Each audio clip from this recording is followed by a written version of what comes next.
తిరుమల పర్యటన రద్దు తర్వాత అధికార పార్టీపై సంచలన వ్యాఖ్యలు చేశారు జగన్మోహన్ రెడ్డి. మాజీ ముఖ్యమంత్రి అయినా తాను తిరుమల వెంకటేశ్వర స్వామిని దర్శించుకోవడానికి వెళుతుంటే అడ్డుకునే ప్రయత్నం చేశారని మండిపడ్డారు. ఇవాళ తిరుమల పర్యటన రద్దు చేసుకున్న అనంతరం జగన్ మీడియా సమావేశం నిర్వహించారు.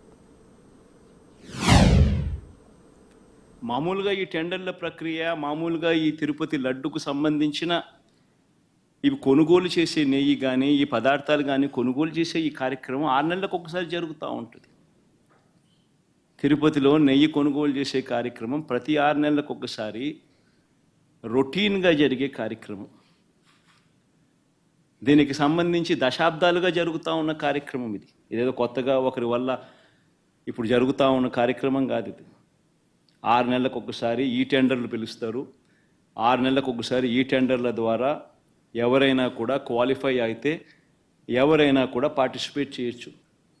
ఈ క్వాలిఫికేషన్ క్రైటీరియా కూడా ఇప్పుడు ఏదో కొత్తగా పెట్టినవి అంతకన్నా కాదు. ఇవన్నీ రొటీన్గా దశాబ్దాలుగా జరుగుతూ ఉండేటివి. తిరుపతి లడ్డు అంటే విశిష్టత ఉంది. అలా తిరుపతి లడ్డు అని అంటే నా చిన్నప్పటి నుంచి కూడా తిరుపతి లడ్డు అని అంటే ఒక విశిష్టతగా దాన్ని చూసే పరిస్థితి. దాంట్లో ఉన్న టేస్టు వేరే లడ్లలో ఉండని టేస్ట్.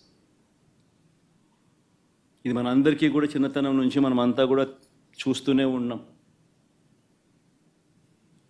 దశాబ్దాలుగా ఈ ప్రక్రియ జరుగుతూ ఉంది తిరుపతిలో. అలాంటి ఈ ప్రక్రియ ఒకసారి గమనించినట్లయితే అదే ప్రక్రియలో భాగంగా ప్రతి 6 నెలలకు ఒకసారి టెండర్లు పిలిచే కార్యక్రమం జరుగుతుంది. టెండర్లలో ఎవరైనా క్వాలిఫై అయిన వాళ్ళు ఎవరైనా పార్టిసిపేట్ చేయొచ్చు.